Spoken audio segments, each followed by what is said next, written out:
नमस्कार। आज हम लोग हिंदी साहित्य का इतिहास के अंतर्गत प्रेमाख्यानक काव्य परंपरा का विकास विषय पर बातचीत करेंगे। जैसा कि आप लोग जानते होंगे कि हिंदी साहित्य में भक्ति काल की दो धाराएं हैं, सगुण काव्यधारा और निर्गुण काव्यधारा। निर्गुण काव्यधारा की दूसरी शाखा को हम लोग प्रेमाख्यानक काव्य परंपरा के रूप में जानते हैं। इस प्रेमाख्यानक काव्य परंपरा को और भी कुछ नामों से हम लोग जानते हैं, जैसे कि इसे सूफी काव्यधारा सबसे प्रचलित नाम है, या फिर इसे प्रेम मार्गी काव्यधारा भी हम लोग कहते हैं। अब सूफी मत का आगमन, सूफी एक मत है, विचार है, जिसका आगमन भारत में 11वीं शताब्दी के आसपास माना जाता है कि 11वीं शताब्दी ही वह समय है जब सूफी मत धीरे धीरे पूरे उत्तर भारत में फैलने लगा था। अब सूफी मत के प्रचार और प्रसार का जो श्रेय है वह ख्वाजा मोइनुद्दीन चिश्ती नाम के एक बहुत बड़े सूफी संत थे,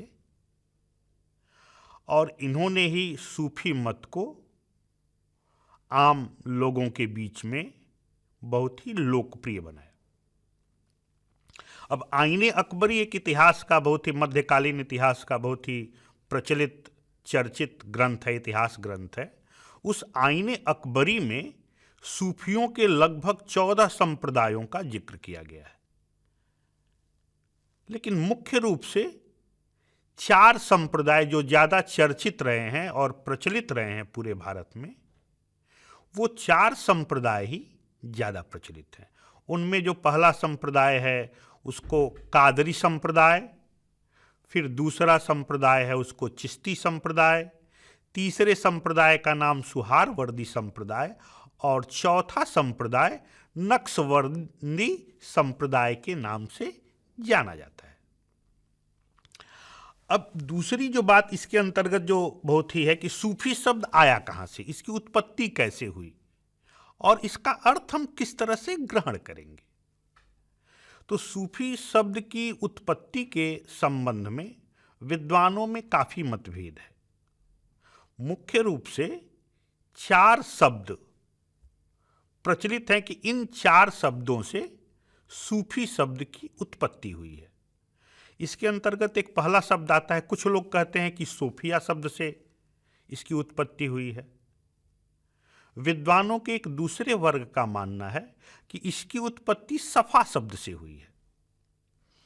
अब तीसरा वर्ग भी है जो मानता है कि इसकी उत्पत्ति सुफ़ा शब्द है उससे हुई है, और चौथी जो मान्यता है कि सूफ शब्द जो है उससे सूफी की उत्पत्ति हुई है। अब इन चारों शब्दों का अर्थ हम लोग देखें कि कैसे इसका विकास हो रहा है सूफी में।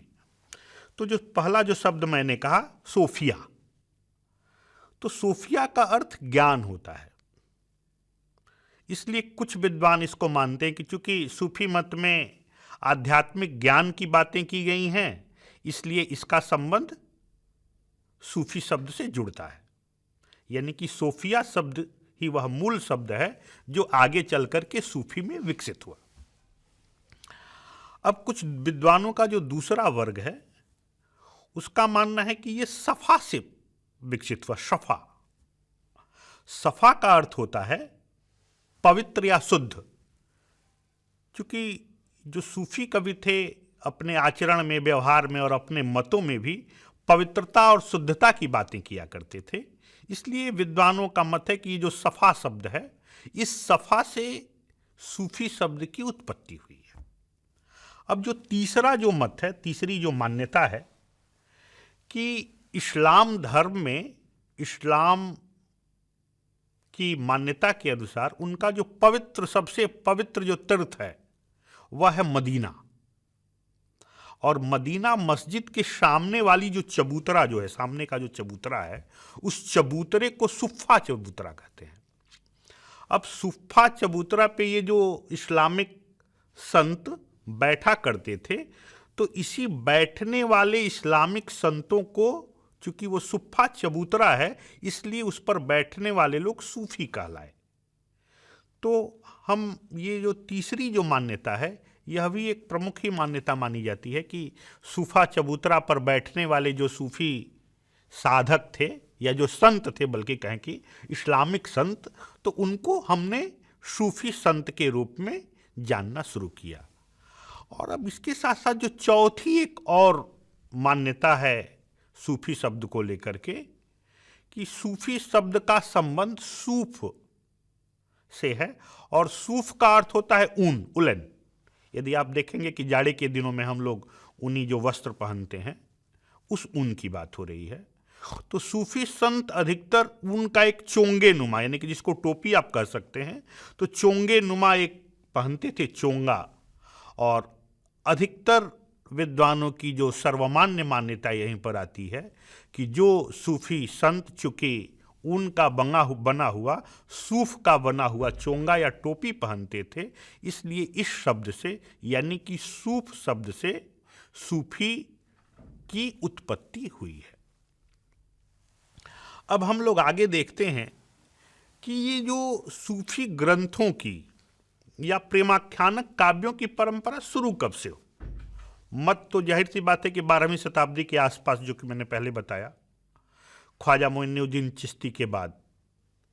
अब लेकिन जो मुख्य प्रश्न आता है या कि आखिर इसकी जो प्रस्थान बिंदु है, किस पुस्तक से इसकी शुरुआत मानी जाए, तो इसके संबंध में भी कुछ विद्वानों की अलग अलग मान्यताएं हैं, जिसमें कि 3-4 रचनाओं को विद्वानों ने कहा है कि इसको पहली सूफी रचना या पहला प्रेमाख्यानक काव्य कहा जाएगा या कहा जा सकता है।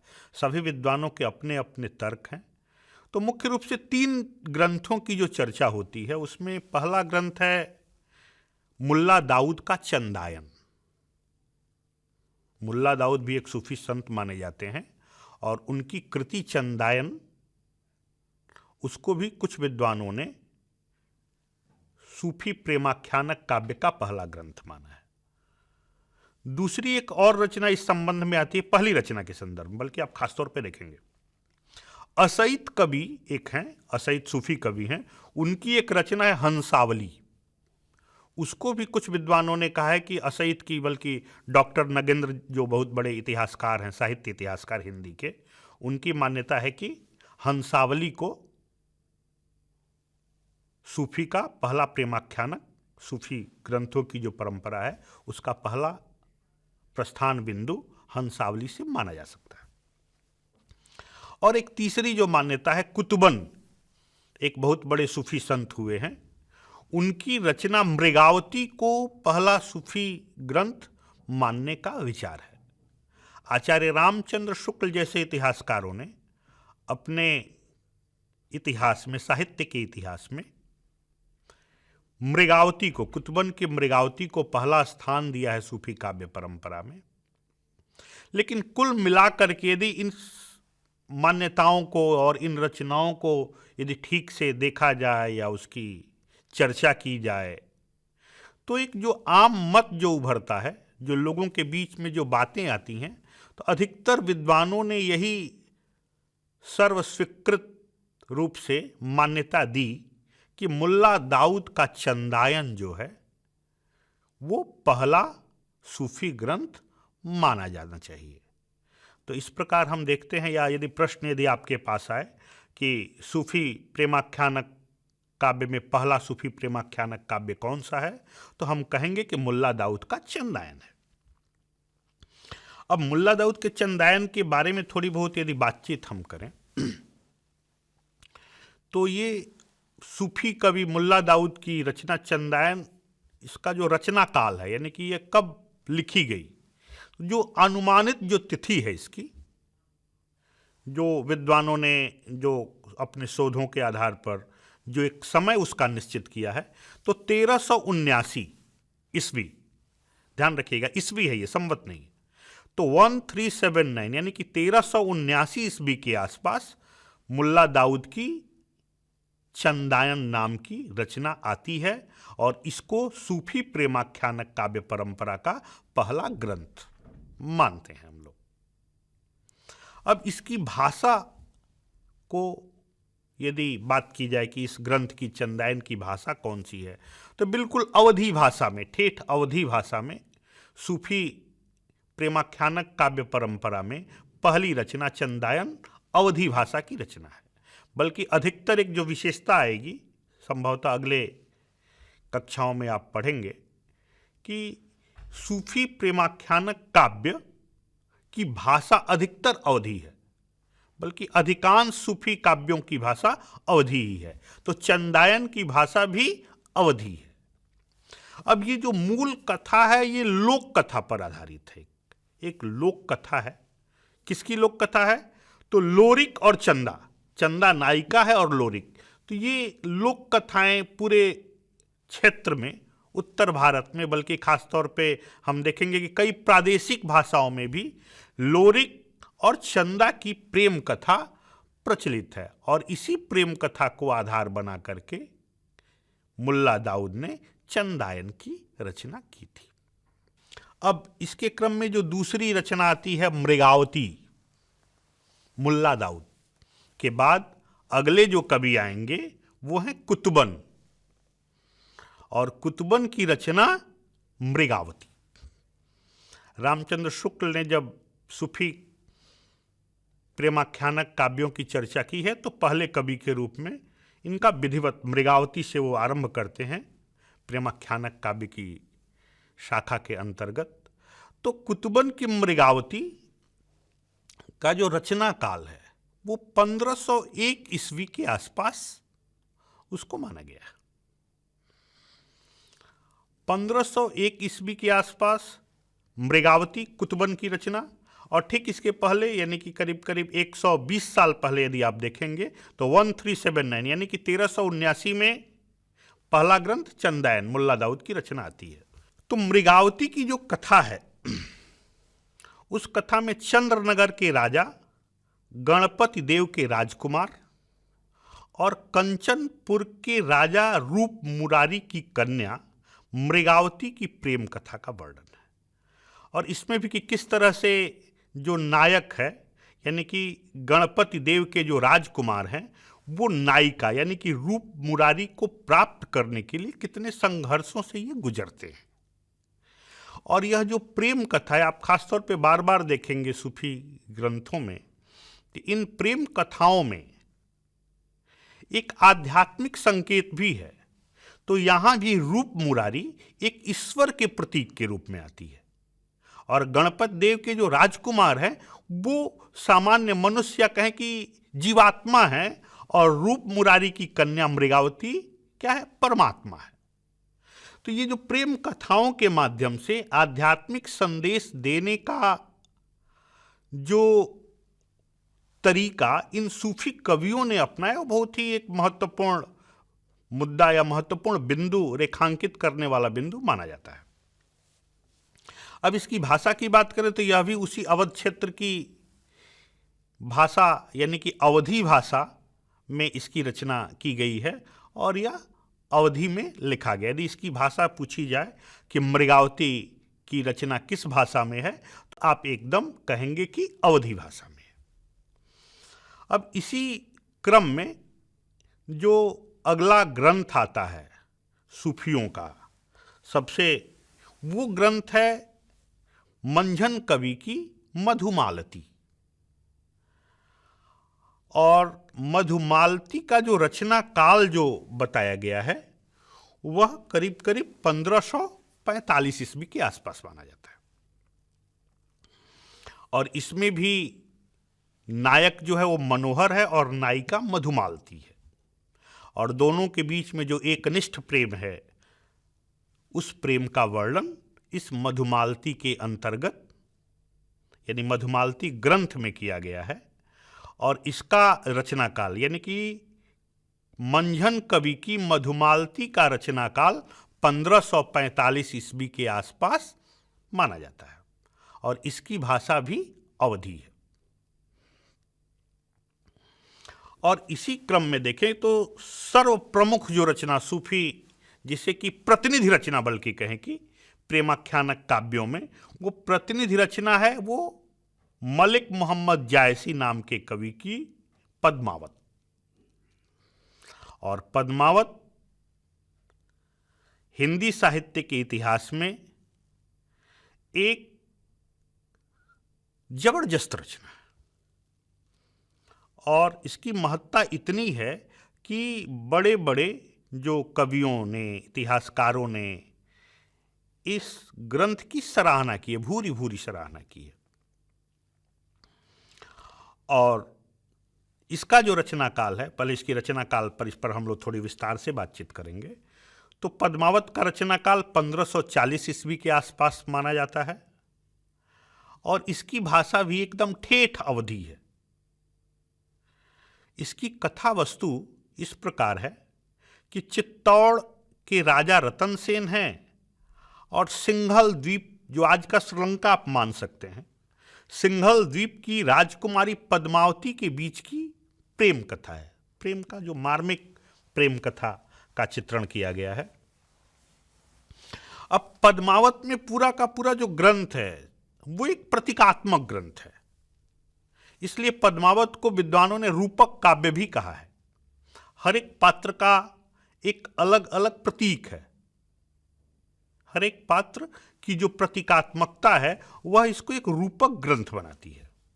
अब पद्मावत में जो इस संकेत का या कि प्रतीकात्मकता का जो साफ है उसका, कि किस तरह से प्रतीकात्मकता को हम उस संकेत को कैसे पहचानेंगे, तो पद्मावत की जो 4 पंक्तियां हैं, यदि आप पढ़ेंगे उसको तो 4 पंक्तियां इस तरह से हैं कि तन चित उर मन राजा किन्हा, हिय सिंहल बुद्धि पद्मिनी चिन्हा। दूसरी लाइन, गुरु सुआ जेई पंथ देखावा, बिन गुरु जगत को निर्गुण पावा। नागमती यह दुनिया धंधा, बाँचा न सोई न एहि चित्त बंधा। राघव दूत सोई शैतानु, माया अलाउद्दीन सुल्तानु। अब यहाँ पे आप देखेंगे कि इन्होंने इस चौपाई में साफ साफ जो प्रतीक जो दिए हैं कि तन जो है, शरीर जो है, वो किसका प्रतीक है? वो चित्तौड़ ही शरीर है। और मन क्या है? राजा रतन सेन है। हृदय क्या है? सिंघल देश, जहां की नायिका पद्मावती है। और पद्मिनी क्या है? ईश्वर का प्रतीक है। गुरु कौन है? तो गुरु सुआ, यानी कि जो तोता है, हीरामन नाम का जो तोता है, वही गुरु है पद्मावत में। और नागमती यानी कि राजा रतन सेन की जो पहली रानी है, वो दुनिया धंधा, वो माया है। और राघव दूत जो पंडित है रतन सेन का, उसको शैतान कहा गया है। और अलाउद्दीन को माया कहा गया है।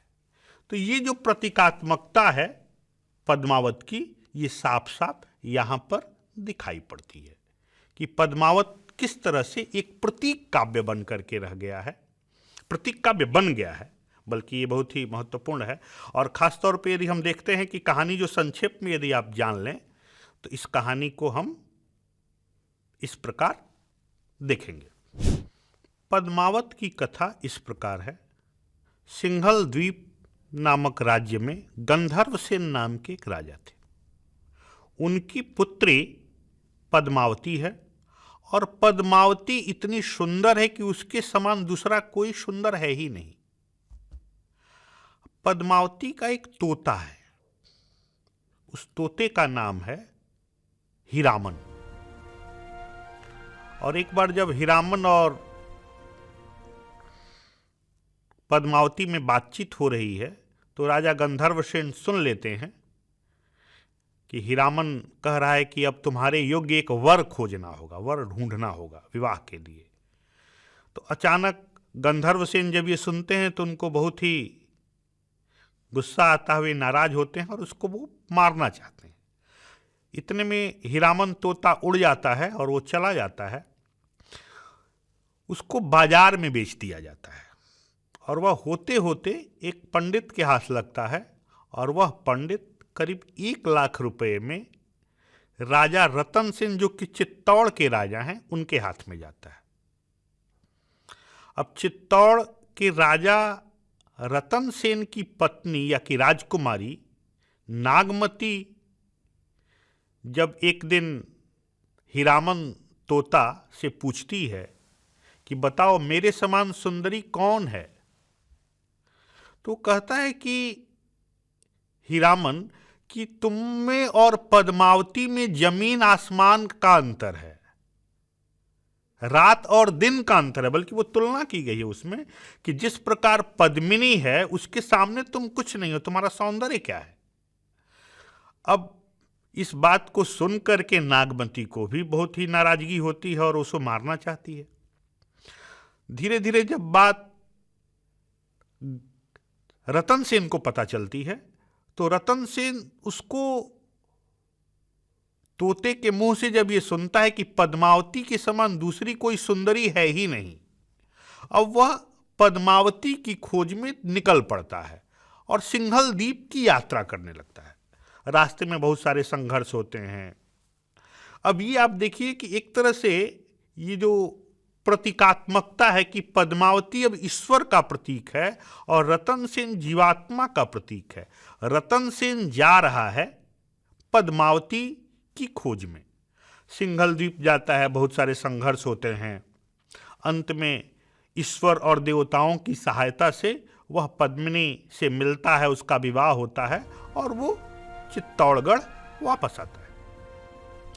इस क्रम में अब यहां रहते हुए धीरे धीरे नागमती और पद्मावती दोनों एक साथ रहने लगती हैं। इसी बीच एक राघव दूत नाम का पंडित है और वह जब उससे राजा रतन सेन नाराज होते हैं तो उसको अपने दरबार से निकाल देते हैं। तो इसका बदला लेने के लिए वो जाता है अलाउद्दीन, जो दिल्ली का जो राजकुमार है, उसके पास जाता है और राजा है दिल्ली का उस समय जो, तो उस अलाउद्दीन से जाकर के पद्मावती के रूप की प्रशंसा करता है और पद्मावती की रूप की प्रशंसा सुन करके अलाउद्दीन फिर चित्तौड़ पर आक्रमण करता है, उसको घेरता है। और इसी बीच राजा रतन सेन को बंदी बनाया जाता है। अब क्या होता है कि रानियां, यानी कि दोनों रानियां नागमती और पद्मावती गोरा बादल के साथ मिलती हैं। गोरा बादल इनके 2 सेनापति हैं और 16,000 पालकी में जाती हैं दिल्ली और रतन सेन को छुड़ा करके ले आती हैं। इसी क्रम में जब दोबारा वो आक्रमण करने की ओर आता है अलाउद्दीन, तो अंततः दोनों जो पद्मावती और नागमती जल करके चिता पर राख होती है और अलाउद्दीन के हाथ में एक मुट्ठी राख मिलती है। तो कहा भी गया है कि छार उठाई लिन्ह एक मुट्ठी, दिन ही उड़ाई पृथ्वी झूठी। तो अंततः अलाउद्दीन के हाथ सिर्फ एक राख लगती है, एक मुट्ठी राख। अब इस कहानी को आप जरा और ध्यान से देखिएगा। इस कहानी के 2 भाग किए गए, पूर्वार्ध और एक उत्तरार्ध। यानी कि पहला जो भाग है उसको एक ऐतिहासिक और दूसरे भाग को ऐतिहासिक और पहले भाग को काल्पनिक बताया गया है। अब यहां से भी कई बार इतिहास भी इस चीज को मानता है, या ये इतिहास प्रसिद्ध तथ्य है कि पद्मिनी रानी के लिए अलाउद्दीन ने चित्तौड़ पर आक्रमण किया था। लेकिन इसके पहले की जो कथा है वो कथा है कि राजा रतन सेन पद्मावती को प्राप्त करने के लिए चित्तौड़गढ़ से सिंघल द्वीप तक की यात्रा करते हैं। अब इसकी जो प्रतीकात्मकता है, एक साथ 2 अर्थ आपके चल रहे हैं कि पद्मावती ईश्वर का प्रतीक है, परमात्मा है, और रतन सेन जीवात्मा है। तो जिस तरह से जीवात्मा ईश्वर को प्राप्त करने के लिए उन्मुख होता है, आगे आता है, उसी तरह से रतन सेन भी पद्मावती रूपी परमात्मा या ईश्वर को प्राप्त करने के लिए आगे बढ़ रहा है।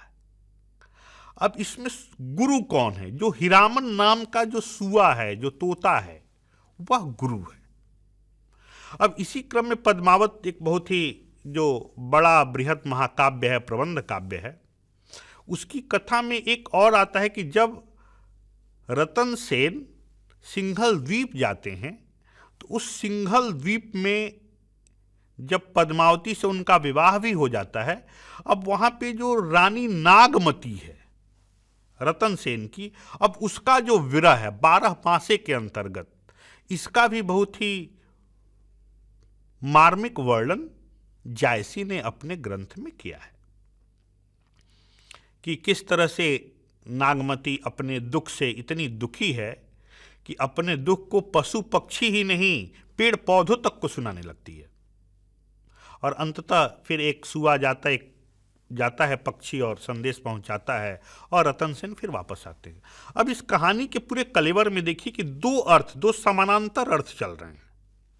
एक तो कि राजा रतन सेन और पद्मावती की प्रेम कथा है, और दूसरा कि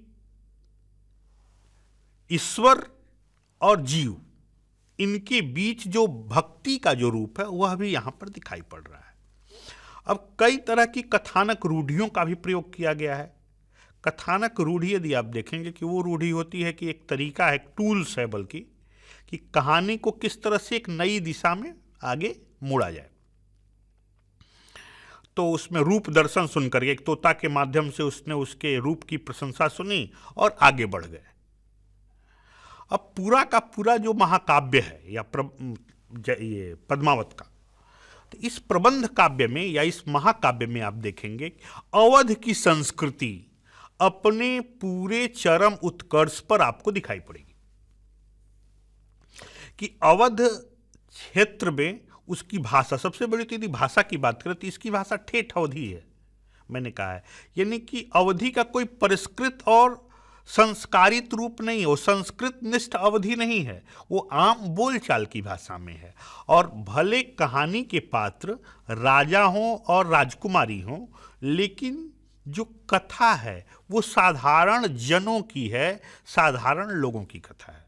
और इसीलिए पद्मावत का महत्व हिंदी साहित्य के इतिहास में महत्वपूर्ण है।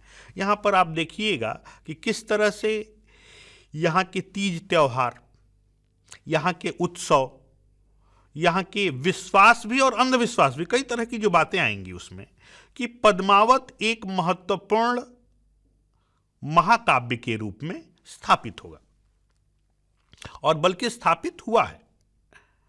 अब लोगों की जो आपसी जो दुख हैं और लोगों के आपसी जो सुख हैं, वो भी किस तरह से पद्मावत में व्यक्त हुए हैं, विशेष रूप से नागमती वाले प्रसंग में या लोगों के जो आपसी जो संवाद हो रहे हैं उसमें भी आप देख सकते हैं। तीसरी जो बात है इसकी, कि वह जो लोक संस्कृति का जो रूप है वो पद्मावत में अपने एकदम साफ सुथरे रूप में आता है। और चौथी बात है कि वह प्रेम का काव्य, कहीं ना कहीं उसमें प्रेम ही मूल है, चूंकि है भी कि ये प्रेमाख्यानक काव्य है, और प्रेम का आख्यान, प्रेम सिर्फ राजा और रानी के बीच में नहीं है, प्रेम जीवात्मा और परमात्मा के बीच में भी है। और सबसे बड़ी बात है कि इस प्रेम के माध्यम से ही पूरे समाज को हम एक में, एक सूत्र में बांधने का प्रयास करते हैं। तो पद्मावत हिंदी साहित्य के इतिहास का एक महत्वपूर्ण ग्रंथ है, और इसके बिना, बल्कि रामचंद्र शुक्ल की जो आलोचना, हिंदी साहित्य के इतिहास के बहुत बड़े इतिहासकार हैं, उन्होंने भी अपने पूरे में, सबसे उनके लिए बड़े कवि तुलसीदास हैं, लेकिन दूसरे नंबर पर वो जायसी ही हैं। मलिक मोहम्मद जायसी रामचंद्र शुक्ल की दृष्टि में हिंदी साहित्य के दूसरे सबसे बड़े कवि हैं।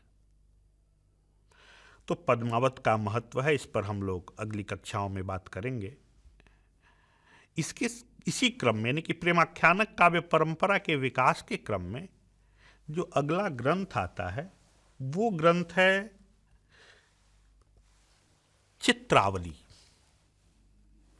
चित्रावली, इसके रचनाकार उस्मान हैं और इसका समय जो रचना काल 1613 ईस्वी के आसपास माना गया है।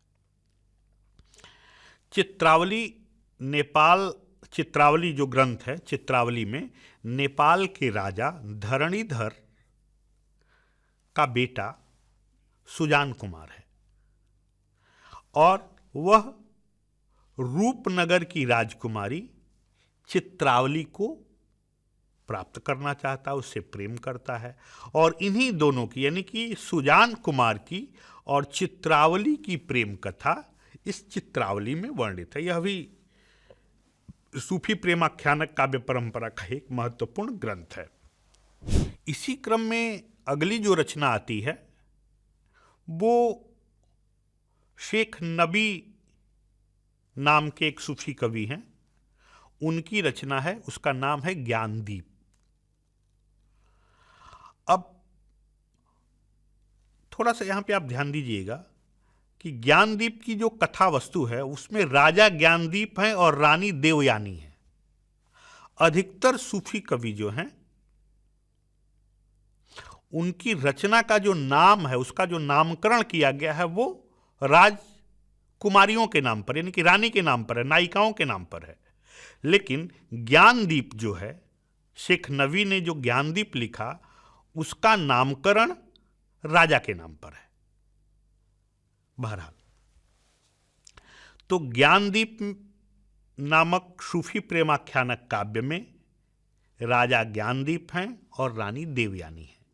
इसकी भाषा भी अवधी है और यह 1619 की रचना बताई जाती है कि किस तरह से राजा ज्ञानदीप रानी देवयानी यानी राजकुमारी देवयानी को प्राप्त करने के लिए आगे बढ़ते हैं और फिर अंततः दोनों मिलते हैं और दोनों का प्रेम सफल होता है।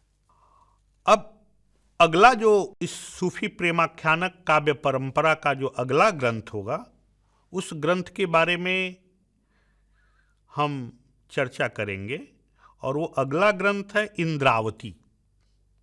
नूर मोहम्मद नाम के सूफी संत हैं, इनकी रचना इंद्रावती है और इंद्रावती का जो रचना काल, जो समय है, रचना कब लिखी गई, जो विद्वानों ने शोध करके जो प्रतिपादित किया उसके आधार पर यही प्रतिपादित हुआ कि यह 1744 ईस्वी की 1744 ईस्वी के आसपास इंद्रावती की रचना की गई।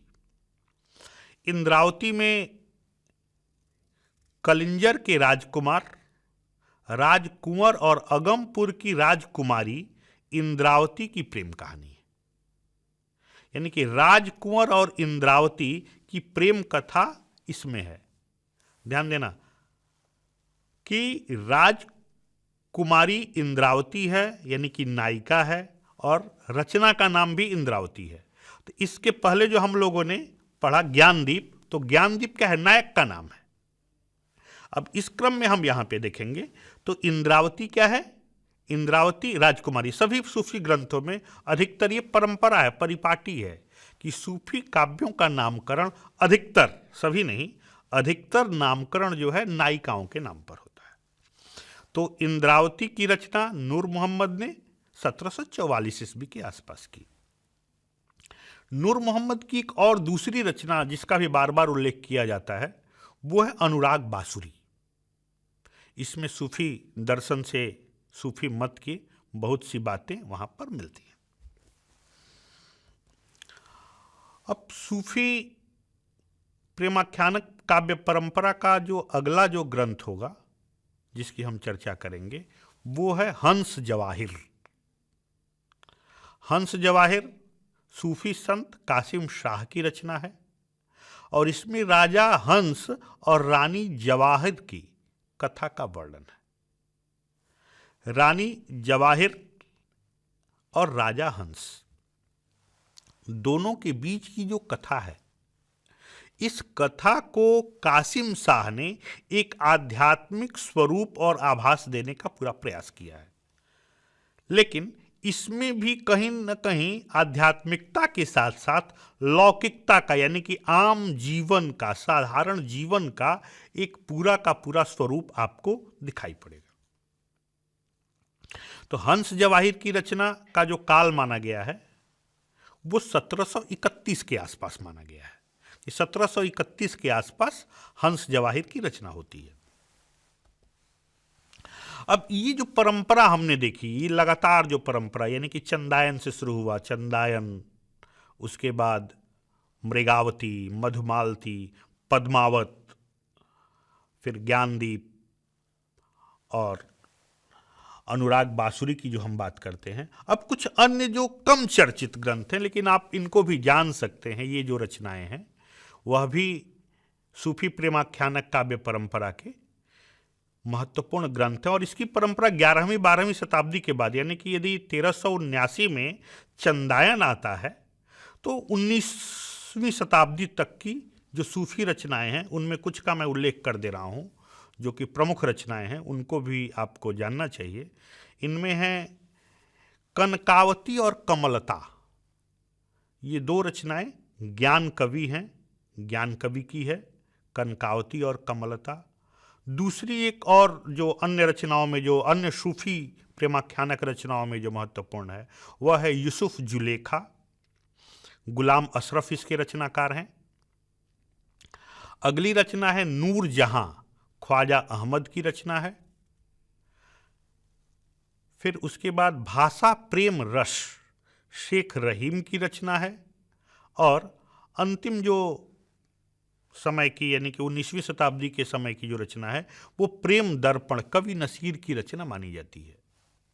अब हम देखें कि जिस सूफी मत को या सूफी काव्य परंपरा को ख्वाजा मोइनुद्दीन चिश्ती के मतों से जो शुरुआत होती है और विद्वानों ने चंदायन से सूफी प्रेमाख्यानक काव्य परंपरा की जो शुरुआत मानी है, वह एक निरंतर बहुत लंबे समय तक 19वीं शताब्दी तक वो आती है और वो भाषा प्रेम रस और प्रेम दर्पण तक बनी रहती है। तो हिंदी साहित्य के इतिहास में सूफी प्रेमाख्यानक काव्य परंपरा बहुत ही महत्वपूर्ण है और बहुत ही रोचक है, बहुत सरस है। और इसमें विशेष रूप से उत्तर भारत की और कहें कि अवध क्षेत्र की संस्कृति का, वहाँ की भाषा का एकदम बहुत ही सुंदर और सजीले और सरस ढंग से हम सबके सामने रखा गया है। बहुत बहुत धन्यवाद आप।